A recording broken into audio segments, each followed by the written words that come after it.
Hi guys, Shri Swami Samarth. समर्थांची कृपा तुमची लाडकी जाऊ. तर ॲक्च्युली काल शुक्रवार होता, मला ब्लॉग बनवायला भेटलाच नाही. ॲक्च्युली काय झालं, थोडी मी ना बोलतात ना थोडं बिझी, अशी मी बिझी झाली होती. आणि कसं आहे म्हणजे मी रोज थोडा वेळ आपण आपल्या स्वतःला देतो, तो मी काल नाही देऊ शकली. मी माझ्या आवाजाने आणि माझ्या चेहऱ्याच्या हावभावाने तुम्हाला कळलंच असेल की माझा मूड एवढा असा ठीक नाही आहे. ॲक्च्युली काल काय झालं, थोडी गडबड झाली, कामाची खूप धावपळ झाली. तर त्याच्यानंतर काय मी आज ना दुपारी परत तेच काम तेच रुटीन, त्याच्यानंतर दुपारी मी ना झोपली तर काय झालं, ॲक्च्युली मला ना उशी घ्यायला सांगितलं आहे की उशी घेऊ नकोस झोपताना. आणि मी कशी दुपारी आली ते अशीच मस्त बेडवर अशा इथेच झोपली तर कशात ॲक्च्युली कुशनवर कुशन ठेवलेले होते. तर मी बोलली काय झोप तर लागणार नाही, मी नुसती अशी पडली तर ॲक्च्युली मला डोळा लागल्यानंतर ना मान म्हणजे माझी दुखायला लागलं, माझं पूर्ण मान. तर त्याच्यामुळे मला असं वाटतं की चक्कर आल्यासारखं. तर त्याच्यामध्ये माझा मूड थोडासा नव्हता. आता बोलू, लेडीज बोलतात ना किती दमली असेल, किती काही असेल, म्हणजे आजारी जरी पडली तरी तिने डॉक्टरकडे जाऊन औषध वगैरे घेऊन परत एकदा उठायचं आणि परत एकदा तयारीला लागायचं. तर मी डॉक्टरकडे तर नाही गेली, पण आता मान दुखती आहे माझी. तर मी बोली झोपून तर चालणार नाही आपलं, छोटा मुलगा आहे, फॅमिली आहे. प्रिन्सला बघितलं सगळी, तो खेळतो आहे. तर जेवण तर केलंच पाहिजे. आणखी मिस्टरांना सकाळी डब्बा दिला, तर मग ते आता येतील. ते त्यांचं कसं ते 9:30ला ते आले की आम्ही जेवायला बसतो. तर मी आता बोलली चला आता खूप आराम केला, आता जरा आपण उठूया आणि थोडंसं कामाला लागूया. तर आता मी शॉर्टकटमध्ये बनवणार आहे. राईस तर माझं झालं आहे करून, चपात्याही झाल्या आहेत, फक्त आता मी अंड बॉईल करायला ठेवलं आहे.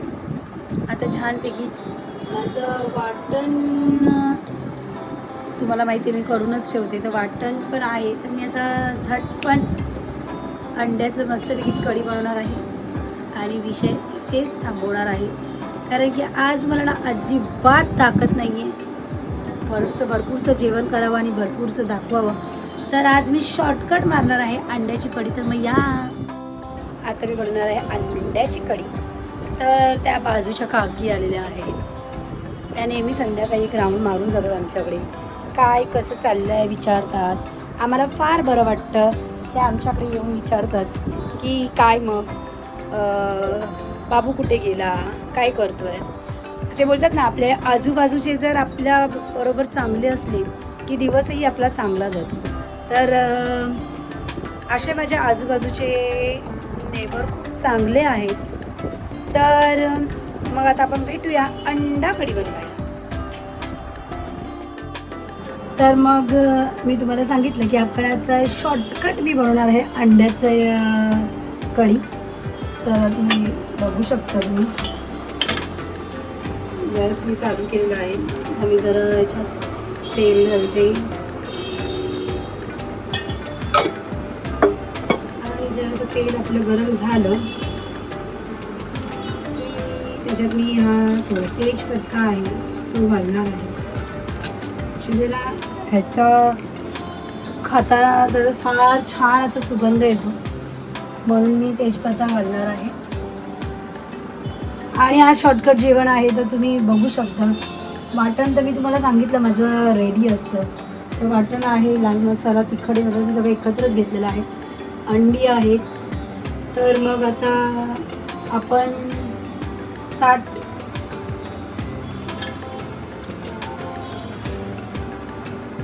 आता हे छानपैकी थोडंसं, मला माहिती तेजपत्ता लाल झाला तर त्याचा अर्क त्या तेलात उतरतो, पण जरा 2 मिनिटं आपण थांबूया. आणि तेजपत्ता लाल झाला, गॅस मी बारीक केला कारण की आता मसाला टाकून जाईल. हे बघा, लगेच मसाला टाकून की हलवावा लागतो ना, ते लगेच जळणार. शॉर्टकट रेसिपी आहे आज माझी. तर हा मसाला ॲड केला आहे. असं मी तुम्हाला सांगितलं, माझ्या मसाल्यात ना वाटण असतं, माझ्या वाटणमध्ये मीठ असतं, त्याच्यामुळे मी तो अंदाजच ठेवते मीठ वरून टाकायचं. आज ॲक्च्युली खरोखर सांगते मूडच नाही आहे, पण मूड नसून फायदा नाही आहे, कारण की पोट आहे म्हणजे त्या पोटाला भूक आहे. सत्य आहे. तर भूक आहे तर आपल्याला जेवण तर बनवावंच लागणार आहे. बाहेर काय, बाहेर आपण जातो, आम्ही फिरायला गेलो की बाहेर खातो, पण कसं आहे घरचं ते घरचं. आणि आता सध्या मी मसाला छानपैकी फ्राय थोडंसं करणार. त्याच्यानंतर मी त्याच्यामध्ये थोडंसं पाणी ॲड करणार आहे. ठीक आहे, माझ्या सासूला मध्ये जशा ओरडतात होत्या तर त्यांना मला असं वाटतं की काय कोण आलं आहे की काय, आणि मीच कधी कधी बोलता कन्फ्युजन माझं वाढतं. तर आता आज आपलं शॉर्टकट अंडा कढी आहे. आणि कसं आहे, शॉर्टकट बोलतो, पण मी जे शॉर्टकटमध्ये बनवते त्याला खरंच माझं धडधड केलं आणि गेलं असं नाही आहे. कसं आहे, काही बनवा, जरुरी नाही आहे तू त्याच्यात तेच का टाकलं, तू त्याच्यात तेच का टाकलं, अगं तू हे नाही टाकलं मग ते नाही टाकलं.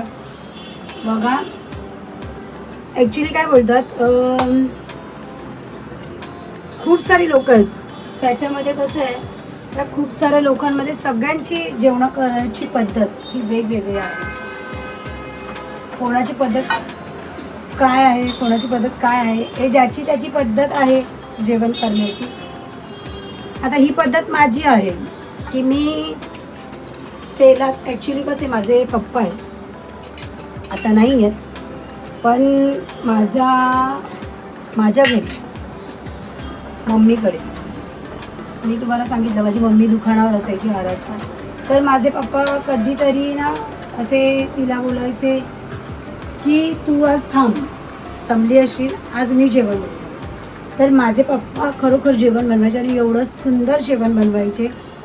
हॉटेलमध्ये कसं चिकनचा जो रस्सा, ती तरी जी असते खूप अशी मोठं असं तुम्ही चाकून पुसून खाल असं माझे पप्पा जेवण बनवायचे. माझे पप्पा खूप छान जेवण बनवायचे. तर मी जेवण बनवायचं, मला असं वाटतं, मी व्हिडिओमध्ये नेहमी सांगते की मला कोणी शिकवलं नाही, पण खरंच मला कोणी शिकवलं नाही. पण माझे पप्पा जेव्हा जेवण बनवायचे ना तेव्हा मी त्यांच्या बाजूला असायची, ते काय घेतात काय करतात. आणि माझं कसं आहे, मला असं सांगण्यापेक्षा मी असं जेव्हा बघते तेव्हा मला ते जास्त माझ्या डोक्यात जातं. जसं शाळेतले आपल्या टीचर आहेत ते आपल्याला सांगतात, नेहमी आई वडिलांना सांगत असतात की तुम्ही तुमच्या मुलांना नॅचरल शिकवा. म्हणजे हा ॲपल आहे, हे ॲपलचं झाड आहे, हा मँगो आहे, हा मँगोचं झाड आहे. आपण नॅचरल दाखवतो, त्या नॅचरल दाखवण्यामध्ये जे मुलांना लगेच कळतं. तशी एखादी व्हिडिओ मुलं कशी टी व्हीला बघतात की बाबा हा स्पायडरमॅन आहे, हा हंगरमॅन आहे, जे त्यांना त्यांची पुन्हा स्टोरी माहिती असते. आणि आत्ताचं मुलं एवढी फॉरवर्ड आहेत की मोबाईल कसा चालवायचा, कुठे काय करायचं, कशात बाहेर यायचं, हे आपल्यापेक्षा जास्त चांगलं त्यांना माहिती असतं. तसं माझं एक आहे की मी तसं, ते लोक तसं नॅचरल बघून शिकतात, तसं माझंही आहे, मी नॅचरल बघून शिकते. तर मी जे हे शिकली आहे, तेलात मसाले टाकायचे, तेलात त्याला छान परतायचं, वाटणही तेलात टाकत. आणि ॲक्च्युली कसं आहे, माझे पप्पा वाटण नाही घालायचे, पण त्यांचं जेवण अप्रतिम होतं. बिना वाटपाचं चिकन एवढं सुंदर बनवायचे. वाटण हे नव्हतं ॲक्च्युली. आम्ही रत्नागिरी कोकणमधले आहोत, तर आम्ही ते बोलतो कोकणची माणसं यांना खोबऱ्याशिवाय होत नाही. तसं आम्हाला प्रत्येक गोष्टीला खोबरं लागतं. भाजी करा, काही करा, मला खोबरं लागतं. खोबऱ्याशिवाय माझं जेवण होत नाही. पण माझ्या पप्पांचं कसं बिना खोबऱ्याचं वाटणाचं जेवण असायचं, पण छान असायचं, टेस्टी असायचं. पण मी कधी कधी असा प्रयत्न करते बिना वाटणाचं करायचं, पण काय माहिती माझ्या पप्पांसारखं नाही होत. तर बोलतात ना, जसा देश वैसा भेस, त्यातली गत असते. आणि माझे पप्पा कसे, आम्ही राजपूत आहोत, तर माझ्या पप्पांची पद्धत जेवण बनवायची वेगळी. पण आम्ही लोक चिकन वगैरे खायचो. माझे पप्पा तर नॉनव्हेज, तर माझे पप्पा नॉनव्हेज खूप छान बनवायचे. जर असते तर मी तुम्हाला दाखवलं असं त्यांनी. आणि माझे पप्पा जेवण बनवायला कधीही, म्हणजे काम करायला कधीही लाजायचे नाही. ते जेवण अप्रतिम बनवायचे आणि आम्ही असा त्याचा स्वाद घेऊन खायचो. आम्ही जेवताना सर्व कुटुंब एकत्र बसायचो.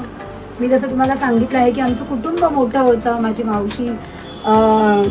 मावशी तिची 3 मुलं वगैरे असं मी तुम्हाला सांगितलं आहे पहिल्या ब्लॉगमध्ये. तर ते आम्ही एकत्र बसून जेवण आमचं वेगवेगळं असायचं. मावशी वेगळं करायची, आम्ही वेगळं, पण आम्ही जेवायला एकत्र बसायचं. तेव्हा छानपैकी असं आनंद घेऊन जेवायचं त्याचा. तर अशा पद्धतीत आज मला माझ्या पप्पांची आठवण आली. तर त्यांच्या आठवणीमध्ये आज चांगलं म्हणजे थोडंसं मला काही आठवलं, पण तात्पुरते माहिती माझ्या पप्पांची आठवण काढता काढता माझी ही मान दुखत होती. त्याच्यावरती मी काही लक्षच दिलं नाही, कारण की माझं लक्ष पूर्ण होतं माझ्या पप्पांच्या रेसिपीवरती. तर मला असं वाटलं नाही की माझी मान दुखतीये, पण खरंच माझी मान दुखतीये. पण जेव्हा माझ्या पप्पांचा विषय निघाला तेव्हा मला असं वाटलं नाही की आज माझी मान दुखते. तर thank you so much Shri Swami Samarth.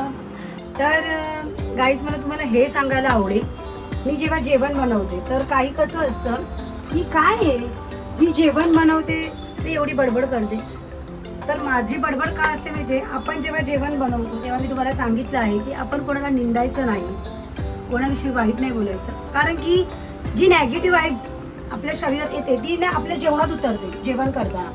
तर तुम्ही पॉझिटिव्ह विचार करा, पॉझिटिव्ह एनर्जी घ्या. जेव्हा तुम्ही जेवण करताना तेव्हा पॉझिटिव्ह विचार करा, पॉझिटिव्हली बोला. आणि जेवण करताना काय, प्रत्येक महिलाचं हे असतं, आता ते याचं झालंय, आता उद्या मी कोणती भाजी करू, काय करू, ट्रेस्ट, तिच्या चेहऱ्यावरचं ट्रेस्ट. तर हे नका करू, हे नका करू. अरे तुम्ही जर ते 2 घास बनवताय प्रेमाने, जसं प्रेमाने जर सर्व करतो आपण जेव्हा आपल्या मिस्टरांना किंवा आपल्या फॅमिलीला, तो आनंद किती छान असतो जेव्हा ते जेवण बनवल्याच्या नंतर. आणि जेवण वाढल्याच्या नंतर, त्यांनी जेवल्यानंतर ते बोलतात ना की वा खूप छान होतं. पण असं न बोलता जर ते असे बोलले, हां ठीक होतं, काय त्याच्यात हे नव्हतं, मला नाही आवडलं, तर आपण जरा भजीच आणली पाहिजे, असं बोलल्यावरती ना आपल्याला असं वाटतं मी एवढं करते आणि त्याचा काय उपयोगच होतो. मला असं ऐकवलं. तर गाईज, याचं कारण काय माहितीये, तुम्ही जेव्हा जेवण करता ना तेव्हा तुम्ही विचार करता की आता हे झालंय, आता मी उद्याची भाजी काय करू, अरे उद्या सकाळी परत त्याच्या डब्याला काय देऊ. तुमच्या चेहऱ्यावरचा हा ट्रेस घेऊ नका. हा ट्रेस घेतल्यानंतर तो ट्रेस आपल्या त्या जेवणात उतरतो. कधीही बघा, कधीही जेवण करताना तुम्ही कोणत्या देवाला जास्त मानता त्या देवाचं नाव घ्या आणि तुम्ही जेवण बनायला तयार करा. त्या जेवणाला एवढी टेस्ट येईल ना की तुम्ही काय बोलू शकत नाही आणि खाणारही तुमच्या जेवणाला नाव ठेवू शकत नाही. एकदा ट्राय करा असं करण्याचं. मग दुसरी गोष्ट काय, मला तुम्हाला हे सांगायचं, जर मी प्रत्येक गोष्ट आता मी बनवते तर मी तुम्हाला आधी दाखवून ठेवते की हे आहे, हे मला करायचं ते. पण कसं आहे, जर मी तुमचं पूर्ण कॉन्सन्ट्रेट त्याच्यावरच ठेवलं, आता कांदा टाकला, टॅमॅटो टाकला, अरे हे कॉमन सेन्स आहे की हे बाबा माझ्या घरी पण हे असं करतातच, हे होतच, पण ते काय त्याच्यात ती मजा नाही. मी जेव्हा तुमच्यावर बोलते ना तेव्हा मला फार आनंद होतो आणि वेगवेगळ्या काहीतरी गोष्टी त्याच्यात त्या नावं निघतात. आपले मम्मी पप्पा नसतील तर त्यांची नावं निघतात, त्यांची आठवण येते. तेव्हा थोडा वेळ का होईना आपण त्यांच्या आठवणीमध्ये रमून जातो. आणि मग काय, मी तुम्हाला असं दाखवणार हे करा ते करा, ते मला नाही आवडत. तर मी असा विचार करते की थोडंसं जेवण करताना तुमच्याबरोबर गप्पा मारल्या की मला छान आवडतं. आणि त्या गप्पाही तुम्हाला जर आवडत असतील माझ्या, तर तुम्ही खरंच मला कमेंट करा की कसं वाटतं. हे बाई तू फक्त रेसिपी दाखव किंवा तू गप्पाच मार. आणि गाईज जर तुम्हाला आवडत असेल, जर मी ते जेवण करता करता तुमच्याशी गप्पा मारत, आणि तुम्हाला खरंच सांगते, देवाने जेव्हा मला घडवलं आहे, स्वामींनी जेव्हा मला घडवलं आहे, तेव्हाच काहीतरी माझं नशीब त्यांनी घडवलेलं आहे. देवाने जेव्हा मला जन्माला टाकलं आहे, तेव्हाच माझं नशीब घडवलेलं आहे. मी कधीही शांत राहू शकत नाही, कारण की समर्थांचा माझ्या डोक्यावरती आशीर्वाद आहे. तर गाईस, खूप छान गप्पा मारल्या आणि समर्थांची आठवण काढता काढता मी जे बोलते, आणि खरंच सांगते, मी ना अशी जास्त कधी बोलली नाहीये लाईव्ह, पण ना आता अगदी समर्थांचा खरोखर माझ्या पाठीमागे आशीर्वाद आहे. माझी स्वतःहून माझे शब्द ते निघतात आणि मी ना नॅचरल बोलते, जे आहे तेच बोलते, आणि जे माझ्यावर घडतं मी तेच सांगते. तर अशा गप्पा मारता मारता खूप साऱ्या गप्पा मारलेल्या आहेत, आज माझ्या पप्पांची आठवण काढलेली आहे. तर मग आपण परत एकदा अंडा कढीवरती फोकस करूया. तर आता मी त्याच्यामध्ये टाकते आहे अंडी, ही बॉईल केलेली आहेत, याला ना मी कापले आहेत थोडी अशी, आणि आता हे ह्याच्यामध्ये छानपैकी, तर तुम्ही ही बघू शकता आपली अंडा कढी. तर अशा प्रकारे माझी अंडा कढी प्रॉपर झालेली आहे. थोडीशी आता कढीला थोडा एकजीव होऊ दे, मग आपली अंडा कढी तयार आहे. तर तुम्ही बघू शकता, ही आहे अंडा कढी.